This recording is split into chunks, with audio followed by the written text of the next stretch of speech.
Mateus capítulo 8, verso 14 a 17. Glória a Deus, vou ler, acompanha aí. E Jesus, entrando na casa de Pedro, viu a sogra deste jazendo com febre, e tocou-lhe na mão, e a febre a deixou, e levantou-se e serviu-os. E chegado à tarde, trouxeram-lhe muitos endemoniados, e ele com a sua palavra expulsou deles os espíritos, e curou todos os que estavam enfermos, para que se cumprisse o que fora dito pelo profeta Isaías, que diz: Ele tomou sobre si as nossas enfermidades e levou as nossas doenças. Vamos fazer uma breve oração. Eterno Deus e Pai de nosso Senhor Jesus Cristo, estamos rogando a Tua bênção agora para a pregação da Tua palavra. Que a Tua palavra, que é viva, eficaz, possa vir ao encontro de nossos corações, preenchendo as lacunas, sarando as feridas, confortando o coração e o ânimo do seu povo. Abençoe a todos que estarão ao alcance desta palavra, aqui e em outros lugares, a qual o Senhor fará esta palavra chegar. Abençoe-nos então, pedimos em nome de Jesus. Amém e amém.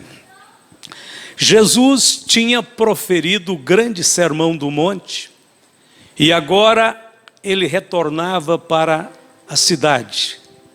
Ao descer do monte, a Bíblia diz que ele curou um leproso. Ele cura gloriosamente um leproso, e lepra era uma doença, até hoje é uma doença bastante complicada, em que dificilmente as pessoas ficam livres dela, mas naquele dia ele curou aquele homem totalmente da sua lepra. Ao entrar na cidade, Jesus deparou com um centurião. Centurião era um capitão, era um comandante do exército romano. E aquele homem, humildemente, suplicou a Jesus que curasse o seu servo, mas o servo não estava ali, estava longe, num outro lugar, na sua casa. E então o Senhor também, com a sua palavra, cura o servo do centurião, à distância, milagrosamente. Antes de chegar na sua casa, na casa que ele estava hospedado, Jesus também passou por uma sinagoga. Marcos e Lucas falam deste estágio. Antes de chegar em casa, ele passa pela sinagoga. Então, isto pode indicar que aquele dia era sábado. Ao sair da sinagoga, então, ele chega na casa que ele estava hospedado. A Bíblia diz que Jesus entrou na casa de Pedro. A casa de Pedro era um lugar aprazível, que Jesus hospedava e ficava quando estava naquela região, a cidade de Cafarnaum, que foi uma das cidades que Jesus fez mais milagres. Ele então era um hóspede do seu amigo Pedro.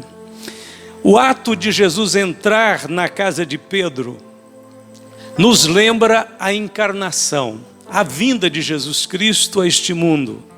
Foi por meio da encarnação que ele entrou também em nossa casa. E eu me refiro a este mundo, porque Jesus vivia na glória, ele estava com o Pai. Para ele vir a este mundo, ele teve que passar pelo mistério, pelo milagre da concepção milagrosa, sobrenatural do Espírito Santo, pela gestação milagrosa no ventre de Maria, para depois ele nascer como uma criancinha, como um ser humano, e agora, é claro, já adulto, em plena atividade do seu ministério, ele está cumprindo a vontade do Pai. Então esse processo todo de Jesus deixar a sua glória, vir a este mundo, chama-se encarnação. Mas tem um termo teológico que explica ou que dá o sentido mais profundo ainda de tudo isso. Chama-se em grego kenosis. Essa expressão teológica é um conceito da teologia cristã que trata do esvaziamento de Cristo e de sua vontade própria e da aceitação da vontade de Deus. Paulo escreve em Filipenses capítulo 2, ele nos diz que Jesus esvaziou-se de si mesmo para se tornar homem, porque ele era Deus, um com o Pai. Esta é a kenosis, o mistério, a grandeza do esvaziamento daquele que era divino e tem que se tornar homem. Agora, Cristo não esvaziou-se da sua divindade. Cristo esvaziou-se dos direitos de sua divindade, o que precisa ser separado, porque Jesus nunca deixou de ser Deus, mesmo sendo homem, mas ele viveu, condicionou-se debaixo de limites, dos limites da encarnação, e é isso que se chama kenosis. Ele se tornou servo quando veio a este mundo, ele se tornou igual aos homens em tudo, exceto no pecado, porque ele não pecou. Então Jesus, em momento algum, deixou de ser Deus, mas ele deixou de lado a glória celestial, ele deixou de lado a sua autoridade independente para viver aqui o modelo do homem perfeito, que é aquele que se sujeita a Deus em tudo e faz a vontade de Deus acima de tudo. Durante o seu ministério terreno, Cristo então se submeteu completamente ao plano eterno de seu Pai. E graças à sua obediência e à sua humildade, sua renúncia, ele se tornou o nosso perfeito Salvador. Só ele podia ser o nosso Salvador. Homem perfeito, Deus completo, homem perfeito, 100% homem, 100% Deus, mas viveu na condição de um homem limitado. Ele não exerceu regularmente, cotidianamente, ele não exerceu seus atributos divinos, com raras exceções. E na maioria das vezes, o Senhor viveu da mesma forma que Deus espera que nós vivamos, na dependência do Espírito Santo. Até mesmo os seus milagres, ele disse que nós poderíamos fazer, se vivermos para ele, se submetermos a Deus. Ele disse: vocês farão as obras que eu faço, e farão até maiores. De tal maneira então, que Jesus é um modelo. Além de ser o nosso Salvador, ele se tornou um modelo que devemos perseguir, de pureza, santidade, do homem que vai viver no céu. Este é o modelo do homem que vai habitar na Nova Jerusalém e vai ter eternidade de glória pela frente. O primeiro pensamento então aqui neste milagre é a sua vinda a este mundo. Entrou na casa de Pedro. E aí, até aqui no relato da Bíblia parece tudo muito coerente. As pessoas que Jesus encontrou pelo caminho, desde que ele desceu daquele monte, naquele dia, não eram conhecidas. Talvez ele nunca tinha visto aquele leproso, ele nem viu o servo do centurião. Ele entrou na sinagoga, deve ter participado do culto com pessoas que talvez ele não conhecia pessoalmente. E agora ele chega na casa de um amigo, do seu amigo Pedro. E ele encontra alguém ali doente. Por incrível que pareça, que nós possamos imaginar, é difícil entender, mas os amigos de Jesus também adoecem. Não queríamos que fosse assim, mas Deus sabe dos porquês. Por que um amigo de Jesus fica doente? Por que Lázaro, amigo de Jesus, ficou doente, morreu? Por que a sogra de Pedro, um dos maiores amigos de Jesus nesse plano da encarnação, está doente agora na sua casa? Irmãos, uma coisa temos que saber: com toda a nossa fé em Deus, com todo o nosso desejo de servir a Deus em santidade, em justiça, em verdade, nós vivemos em um mundo caído, E nós não temos como não respirar o oxigênio contaminado deste planeta. Nós temos que acabar respirando ele. Por mais santo que seja uma pessoa, pensando no plano natural, literal, você tem que respirar muita fumaça, muita fuligem, muito pó deste mundo. Não tem como você fugir. Com toda a sua santidade, o seu pulmão vai ficar contaminado uma hora dessas.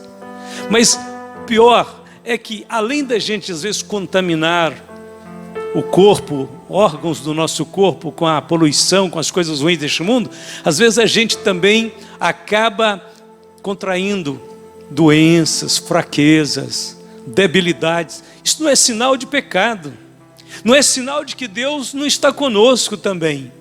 O Senhor era amigo de Pedro, o Senhor era amigo da sogra de Pedro, mas ela estava doente naquele dia. E embora não compreendamos todos os desígnios secretos do Senhor, nós temos que ser confortados por saber que a Bíblia diz que todas as coisas cooperam para o bem daqueles que amam a Deus. Já vi muitos homens de Deus, servos de Deus, mulheres, irmãs, que são santificados, mas sofrendo com doenças e às vezes até prolongadas. Nós podemos com certeza descansar seguros de que nada será capaz de nos separar do amor de Deus que está em Cristo Jesus. Paulo disse, estou certo que nem a morte nem a vida vai me separar de Deus. Então temos que ser resignados. Servir a Deus é realmente viver numa dimensão em que a possibilidade de milagres está por toda parte, todo momento.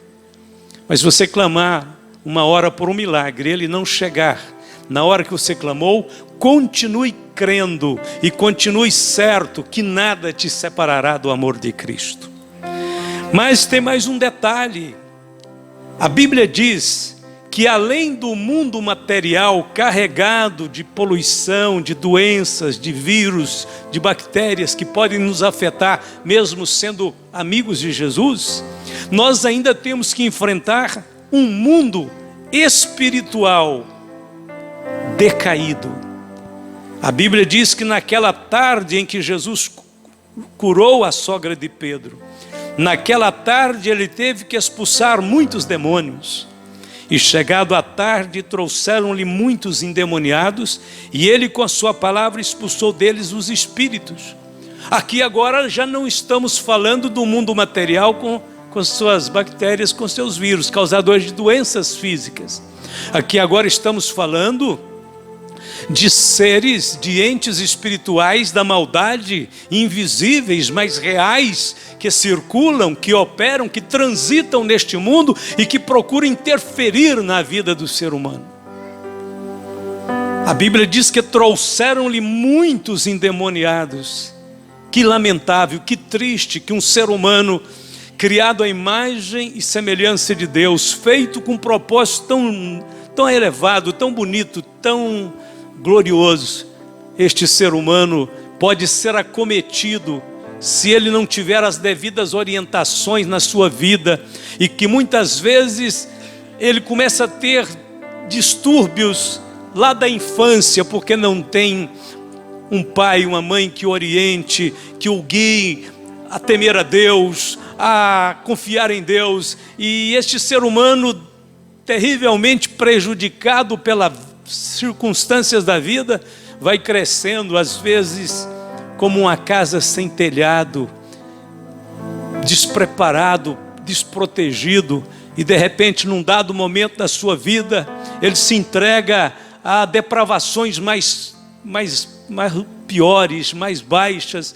Ele se entrega a sentimentos de ódio, de orgulho, de maldade, e de repente ele se acha tomado por uma dessas entidades espirituais do mal, que circula no mundo, que circula na atmosfera, que caminha no meio aí do trânsito, das pessoas, das famílias, causando danos, e entra na vida daquela pessoa. E aí então nós usamos essa palavra tão deprimente, aquela pessoa está endemoniada. E aí é caso de libertação espiritual.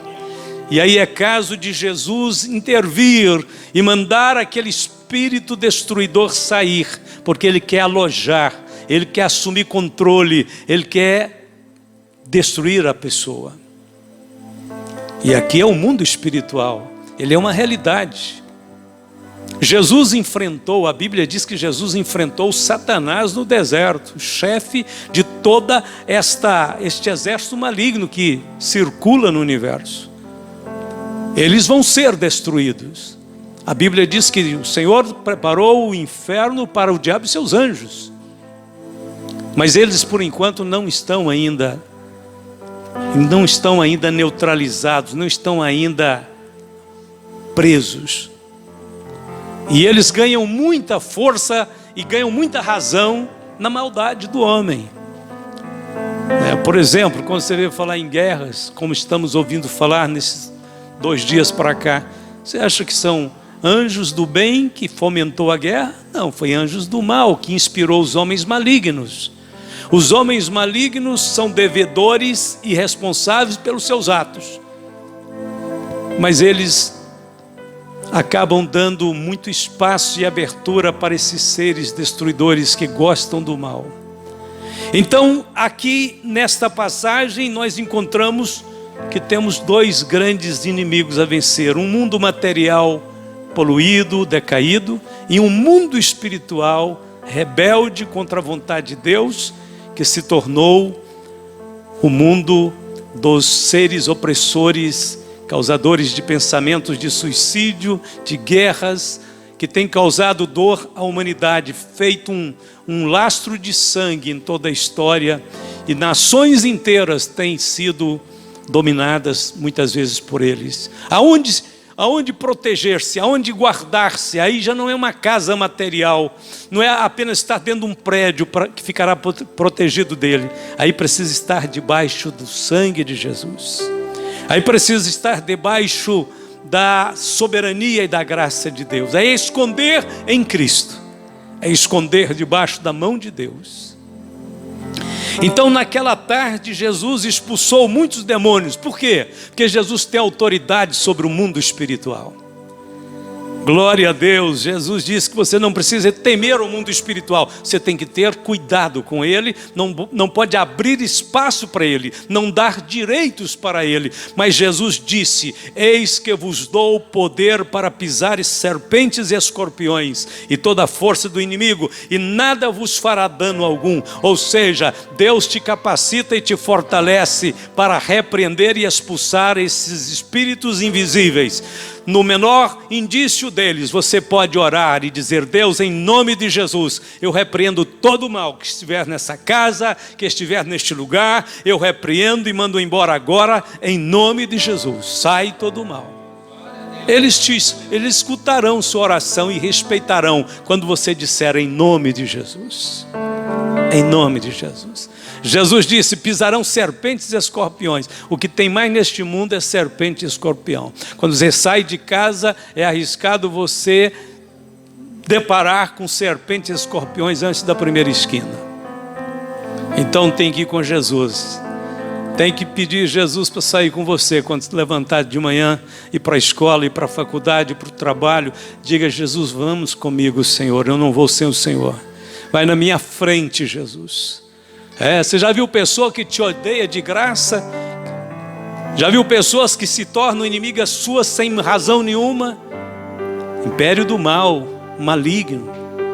Aliás, neste mundo, muitos homens se tornam filhos do diabo, porque fazem a sua vontade com muita facilidade. E você que é uma pessoa humilde, você que é uma pessoa ordeira, da paz, às vezes se depara com esse tipo de coisa pela frente. Não use a força, não tente brigar, não confronte, apenas diga: Jesus, o teu sangue tem poder. O teu sangue tem poder, o teu sangue tem poder. Clame o sangue de Jesus sobre a vida da sua família. Clame o sangue de Jesus sobre a vida dos seus filhos. Então, quando Jesus entra na casa de Pedro, a Bíblia diz assim, viu a sogra deste jazendo com febre. Não precisou que ninguém mostrasse. Jesus viu a necessidade de sua serva. Jesus enxergou a necessidade daquela mulher imediatamente quando ele entrou na casa. Isso é um conforto para nós, porque Deus vê a sua necessidade. Deus enxerga a hora que você está em aflição, está doente, está triste. O Senhor vê, o Senhor compadece, o Senhor é um Deus que tem sentimentos. Nós fomos feitos à imagem e semelhança de Deus, de tal maneira que a gente, olhando para nós mesmos, a estrutura do ser humano, a sua capacidade de amar, de sentir, de ficar triste, de alegrar, também nos faz entender como Deus é. Deus é tudo isso numa dimensão perfeita, e nós somos numa dimensão imperfeita, só isso. Deus é o mais puro e perfeito amor. Nós amamos, mas nosso amor às vezes falha, mas Deus não. Você fica triste? Fico, pastor. Deus também fica triste. Deus se compadece do homem, Deus se compadece deste mundo. O deísmo, preste atenção, não teísmo com T, mas de dado, deísmo. O deísmo é uma corrente filosófica que surgiu, que acredita que Deus projetou o universo, o homem, todas as coisas, mas que depois de criar tudo isso, o universo, colocou tudo em movimento, colocou leis para governar o universo e ausentou-se de sua criação. O deísmo é uma corrente filosófica que diz, não, as coisas, os fracassos, as coisas que estão neste mundo, nós temos que resolver. Nós não precisamos de ficar ocupando Deus para isso, não. Deus está ocupado com outras coisas. Irmãos, Deus só se ocupa conosco. A grande ocupação de Deus é com seus filhos. Deus não ausentou, não. Deus criou tudo, estabeleceu leis, fez essas regras que governam o universo, mas Ele ficou pertinho e continua pertinho de cada um de nós. Disse Paulo que se você levantar o braço e procurar, você vai encostar a mão em Deus. Ele não está longe de cada um de nós. O deísmo diz que Deus é igual um relojoeiro que fabrica o relógio, dá corda e deixa ele lá e vai embora. Não, Deus não fez isso. Deus criou e Deus permaneceu perto e junto e continua perto e junto. Eles exaltam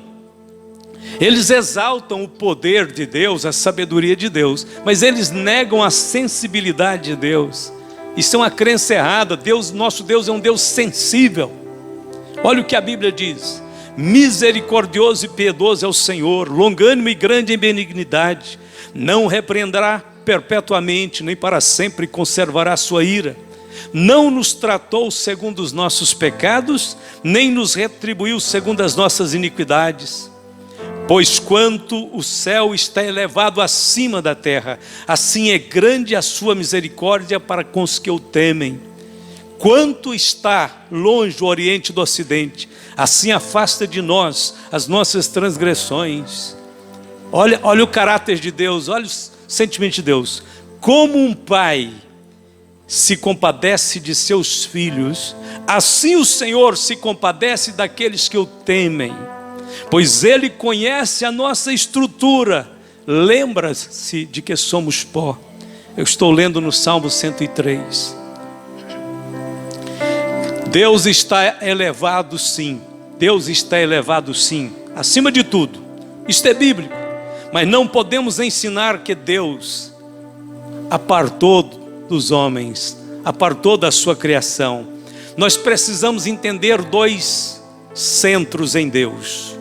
Primeiro, precisamos entender mesmo a sua transcendência, o Deus que está acima de tudo e de todos. Mas também precisamos compreender a sua imanência. É o Deus que está na sua criação, o Deus que aproxima do homem, quer entrar no homem, quer viver no homem. Isso é imanência, Deus presente, Deus conosco. Mais do que Deus conosco, agora com o ministério do Espírito Santo, é Deus em nós, Deus em vós. Cristo em vós é a esperança da glória, disse Paulo. Porque assim diz o alto e sublime, que habita na eternidade e cujo nome é santo. Em um alto e santo lugar habito, e também com o contrito e abatido de espírito, para vivificar o espírito dos abatidos e para vivificar o coração dos contritos. Lindo este texto, Isaías 57, 15. Então o Senhor Jesus, vamos pensar no quadro, vamos imaginar, ele acabou de entrar na casa de Pedro. Ele já tinha feito grandes milagres lá atrás, e agora dentro da casa do seu amigo, Jesus vai direto para o leito em que sua sogra estava deitada, sofrendo. E Jesus simplesmente, a Bíblia diz que toca na sua mão. Ela deveria estar com os braços estirados, deitada, ou quem sabe sobre si mesmo. Jesus chega sem dizer nada, apenas chega e toca na sua mão. A Bíblia diz que quando ele toca na mão daquela mulher, a febre vai embora, e ela se levanta rapidamente, e ela começa a servir a Jesus e aos seus amigos. Ao longo do seu ministério, Jesus curou milhares de pessoas. Sabe por que a Bíblia registra os milagres de Jesus? Sabe por que Deus quis que isso ficasse escrito? Para nos dar esperança. Se você olhar o contexto que nós estamos falando do milagre, o contexto é lá, a cura do leproso, do servo do centurião. Nós vamos ver duas grandes verdades sobre os milagres de Jesus.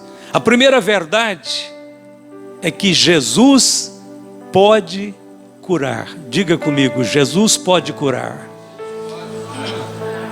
A segunda grande verdade é que Jesus quer curar. Repitam.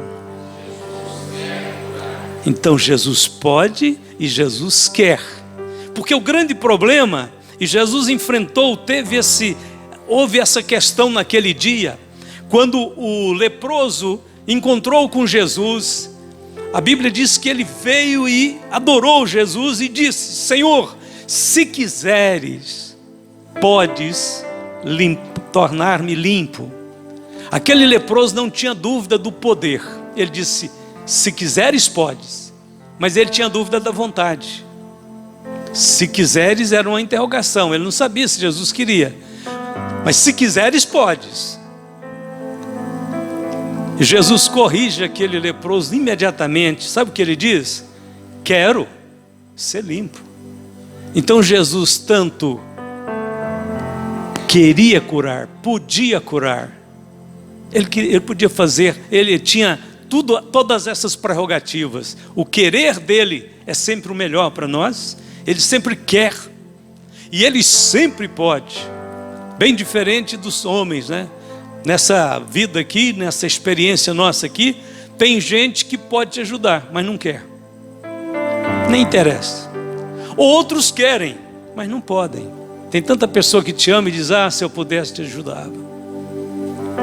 Mas ele não pode, ele bem que quer. Outros querem, não podem. Outros podem, não querem. Mas Jesus chega e diz: eu posso e quero. O leproso não sabia se ele queria. Jesus diz: eu quero. O Senhor corrige: eu quero. O querer de Deus é sempre bom para todos nós, pode ter certeza.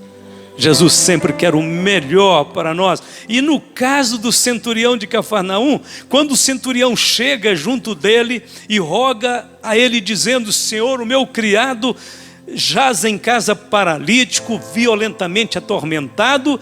E a Bíblia diz assim: e Jesus lhe disse: eu irei. Querer de Jesus, quero. E lhe darei saúde. O poder de Jesus. Jesus quer e pode. E a Bíblia diz que ele não precisou de ir, porque o centurião era muito humilde e disse: não, Senhor, o Senhor não precisa entrar debaixo do meu telhado, porque eu não sou digno. O Senhor é um homem de grande autoridade, o Senhor manda no universo. Dize somente uma palavra, e o meu criado sarará.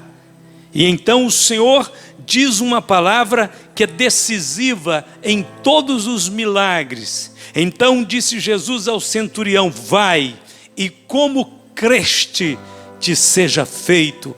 E naquela mesma hora o seu criado sarou. Jesus pode, Jesus quer, mas é preciso crer. E aqui temos 3 coisas que nós podemos repetir novamente, por favor. Jesus pode curar. Jesus quer curar. E agora a nossa parte. Jesus vai me curar. Esta é a parte do homem. Jesus vai. Porque Ele quer, Ele pode e eu preciso. E Ele vai fazer, porque Ele já disse que quer. Não tenho dúvida do poder dEle. E agora sei que a sua vontade é sempre boa. A Bíblia diz que todo dom perfeito, toda boa dádiva vem do Pai das luzes, em quem não há mudança e nem sombra de variação. Então nosso Deus é um Deus bom. Ele é bom sempre, Ele é bom todo dia. Ele é bom eternamente. Glória a Deus. E aí a Bíblia diz que Ele curou a sogra de Pedro. E a tarde daquele dia estava chegando, e a Bíblia diz que uma multidão de pessoas reuniram na porta da casa de Pedro, e Jesus saiu de dentro da casa, olhou para aquela multidão, e a Bíblia diz assim: chegada a tarde, trouxeram-lhe muitos endemoniados, e ele, com a sua palavra, expulsou deles os espíritos, e curou todos que estavam enfermos. Este ponto aqui nos mostra que Jesus cura todos. Curou todos naquela tarde. Foi uma verdadeira tarde de bênção. Jesus, irmãos, Jesus ama muito a sua igreja, mas Ele também ama as outras pessoas. Aqui estão as outras pessoas. Os seus amigos eram aqueles que estavam dentro da casa. Aqueles que chegaram lá fora, ele não era um amigo íntimo, né? Eles vieram porque sabiam que havia um poder milagroso em Cristo. Eles não conheciam Jesus ainda como Filho de Deus, não conheciam Jesus ainda como Salvador. Eles apenas sabiam que Jesus era um grande homem de Deus, um profeta, algo assim grandioso. E o Senhor começou então a distribuir milagres.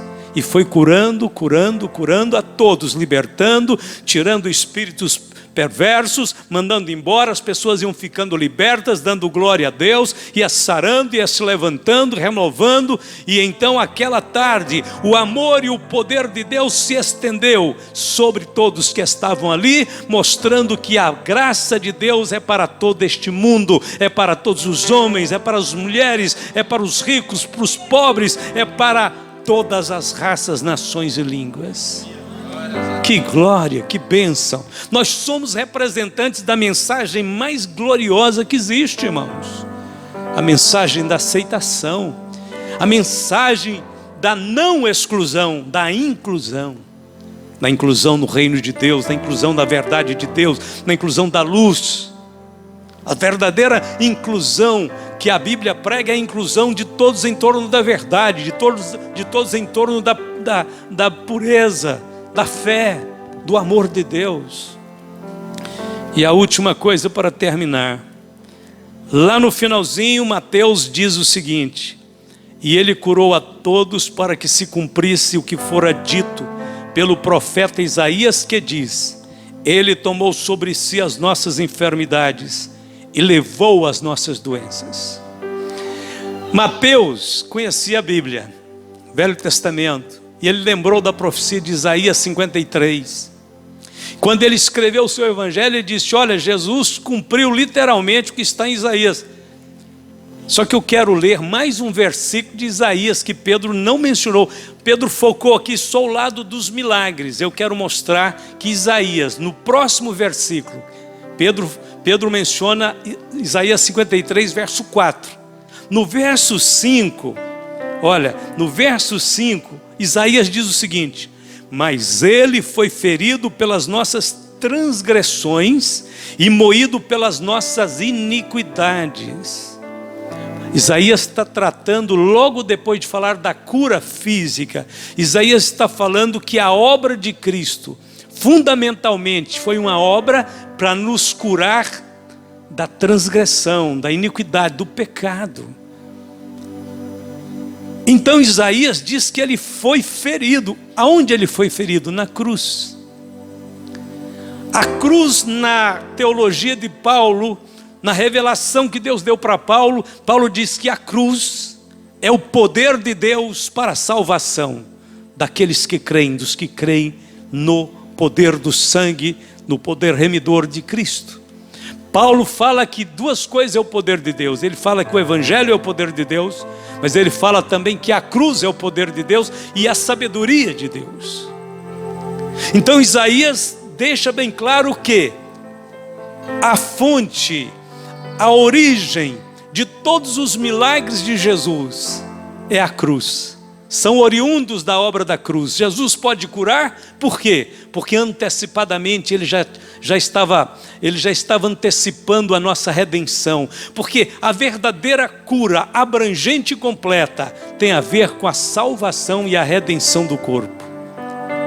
Essas curas triviais, vamos dizer, chamar de triviais, da vida comum, que a gente pode ser curado hoje, mas daqui um mês, um ano, 2 anos, voltar às vezes ficar doente de novo, porque estamos no processo do envelhecimento, debaixo desse sistema chamado mundo, em que ainda o homem é frágil e vai envelhecer e vai morrer. Então, mesmo que Jesus nos cure, vamos pensar, Jesus ressuscitou Lázaro.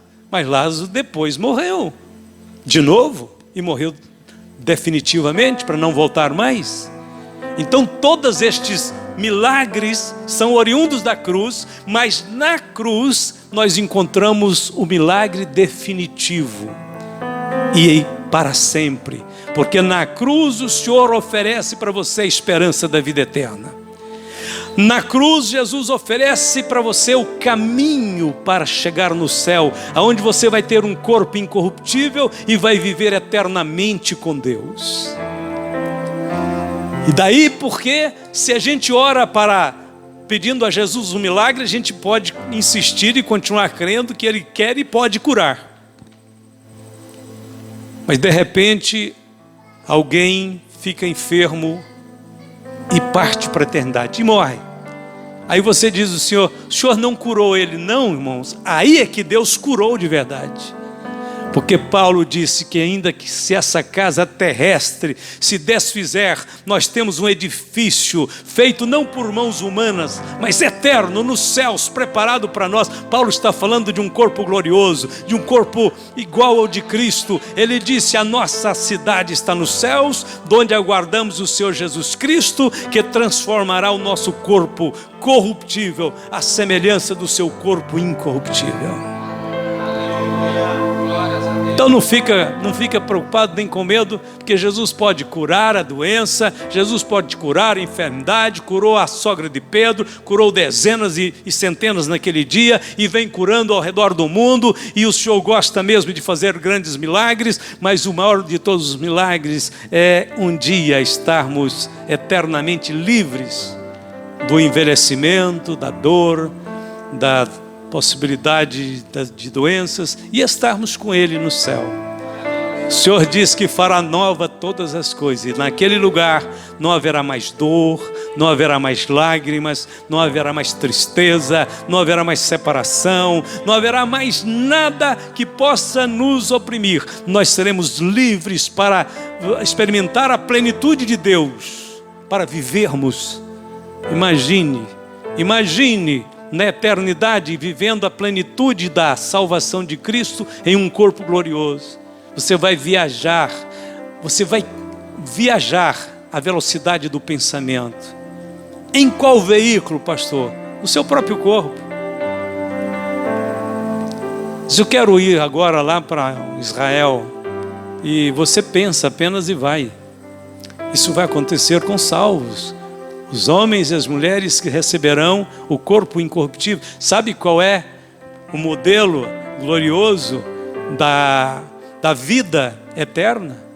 É a mesmo nível, o modelo do Cristo ressuscitado que entrava no cenáculo com as portas fechadas e saía, desaparecia. Ao mesmo tempo que ele estava num lugar, ele já estava aparecendo no outro. Cristo ressuscitado tinha, mais ou menos já, ele trazia a ideia do que nós seremos naquele dia, quando estivermos na plenitude dessa salvação, ali com Deus nos céus. E a Bíblia diz que nós governaremos com o Senhor a terra. Então vai ficar bem mais fácil, né? Porque é quase certeza que nós que vivemos aqui em Trindade, estado de Goiás, Trindade, Brasil, né? Vamos ser designados pelo Senhor, porque na realidade o governo de Cristo vai ser em Jerusalém. É lá que o trono dele vai estar. Mas o Senhor vai dizer isso: cadê a turma de Trindade? Cadê aquele grupo de Trindade? Olha, eu tenho uma tarefinha para vocês fazerem lá hoje. Senhor, são o quê? Quantos quilômetros daqui? Israel? Uns 23 mil quilômetros por aí? Não sei, vou olhar depois. Aí o Senhor disse: eu preciso que vocês cheguem lá antes do meu dia. Já são 10 horas. E aí nós juntamos a turma de Trindades. Então vamos rápido, pessoal. O Mestre, o Senhor, está nos dando ordem. Vamos ver como é que está a nossa cidadezinha lá. E a gente tem que ficar ausente uns dias de Jerusalém. Jerusalém não vai ter guerra nessa época. Jerusalém vai ser a cidade do grande rei. Vai ser uma Jerusalém gloriosa. Vamos voltar aos tempos bíblicos. Jerusalém com seus altos muros, suas 12 portas, suas torres brilhantes, cintilantes. E a glória do Deus eterno brilhando sobre a cidade, o rei, o grande rei, assentado no seu trono. E os cultos e os louvores, e as festas, e as celebrações. Que isso, pastor? Meu querido, isso é a história do cristianismo. A história do cristianismo já passou pelos coliseus romanos, pelas perseguições, pelos sofrimentos, pelas dores, e a igreja vem caminhando por este mundo. Mas por que ela é tão resignada? Porque ela está olhando para a cidade celestial, porque ela está olhando para o alvo, onde nós estaremos com o Senhor para sempre. Amém? Fiquemos de pé, por favor, nesse instante. E já chegou uma hora muito boa agora de orarmos, de falarmos com Deus, de pedirmos que o Senhor abençoe. Quem sabe alguém está precisando de um milagre hoje, por isso, talvez Deus colocou no meu coração o desejo de falar de milagre para você ter esperança, para você acreditar que não tem nada perdido, não tem nada impossível, não tem nada que Deus não faça, Ele pode fazer tudo. Aqueles que precisam de oração, quiserem vir um pouco mais à frente, pode vir, que nós vamos estar orando com vocês. Glória a Deus, confia no Senhor, o Senhor é bom o tempo todo. Ele curou a sogra de Pedro, o leproso, o servo do centurião, as milhares de pessoas, tudo num dia, tudo numa tarde só.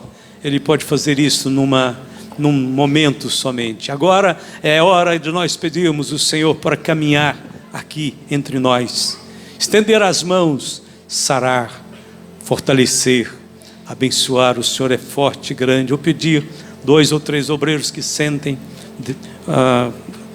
desejo de possam descer para orar. Se alguém estiver enfermo, pedir uma unção para ungir. Hoje vamos ungir com óleo. Aqueles que precisarem, todos poderão ser ungidos, podem ungir a todos enquanto oramos. Glória a Deus. Enquanto os irmãos aproximam, já vamos começar a orar. Pai Santo, Deus Eterno, em nome do Senhor Jesus Cristo, Filho de Deus vivo, aquele que vive e reina para sempre, aquele que anda entre os povos, aquele que caminha entre as nações, aquele que vai ao encontro do necessitado.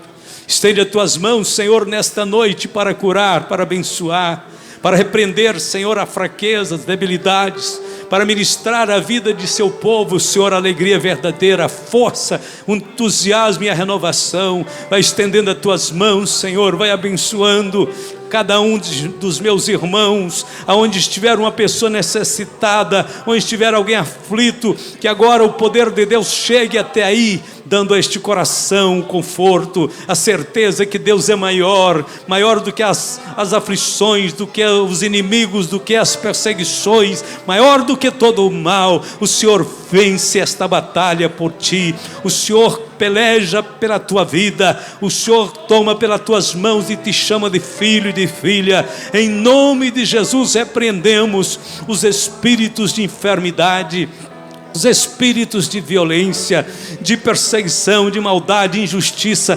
Cai por terra todo o mal, que o poder de Deus se manifeste e o poder de Deus se opere de forma vigorosa e santa, abençoando agora este irmão, sarando o Senhor, curando o Senhor alma, corpo e espírito. Em nome de Jesus, a bênção do Senhor chega até você. Meu Deus, em nome de Jesus, derrama agora este bálsamo, esse óleo celestial, vai suavizando, vai tirando, Senhor, tudo que está, Senhor, afligindo, que está oprimindo. Senhor, que haja paz, que haja paz, que haja vida com abundância, que haja, Senhor, a presença do Espírito do Senhor, que é o Espírito de vida, que vivifica até os mortos, que levanta aquele que está abatido, que traz, Senhor, esperança ao necessitado. Em nome de Jesus nós clamamos. Abençoe, Senhor, sob a unção deste óleo, vai abençoando a todos que desejam, que querem, que pedem, que neste momento os teus obreiros, Senhor, estejam atuantes, Pai, nessa ministração, pela mão destes obreiros, o Espírito de virtude, de poder, possa ser comunicado a cada um dos servos do Senhor. Em nome de Jesus nós clamamos, em nome de Jesus nós declaramos a bênção, a vitória, pelo sangue precioso e maravilhoso de Jesus. Ó Deus querido, ó Deus santo, Deus de vitória e de poder, nós te adoramos, Pai, nós te louvamos.